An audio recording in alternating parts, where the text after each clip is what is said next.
હુમલાને લઈને ભારત અને પાકિસ્તાન વચ્ચે તણાવ ચરમસીમાએ પહોંચી ગયો છે।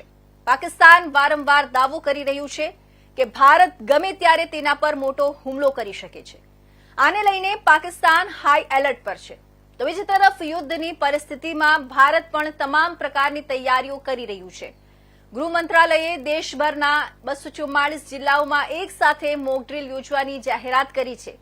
પહેલગામ હુમલા પછી પાકિસ્તાન સાથે વધી રહેલા તણાવ વચ્ચે ઉભરી રહેલા નવા ખતરાને ધ્યાનમાં રાખીને કેન્દ્રીય ગૃહ મંત્રાલયે તમામ રાજ્યોને 7 મેના રોજ મોક ડ્રીલનું આયોજન કરવા જણાવ્યું છે। ગૃહ મંત્રાલય દ્વારા તમામ રાજ્યો અને કેન્દ્ર શાસિત પ્રદેશોના મુખ્ય સચિવોને મોકલવામાં આવેલા પત્રમાં કહેવામાં આવ્યું છે કે મોક ડ્રીલ દરમિયાન લેવામાં આવનારા પગલામાં હવાઈ હુમલાની ચેતવણી આપતું સાયરન વગાડવું, કોઈપણ હુમલાની સ્થિતિમાં પોતાને બચાવવા માટે નાગરિકોને સુરક્ષા પાસાઓ પર તાલીમ આપવી અને બંકરોની સફાઈનો સમાવેશ થાય છે।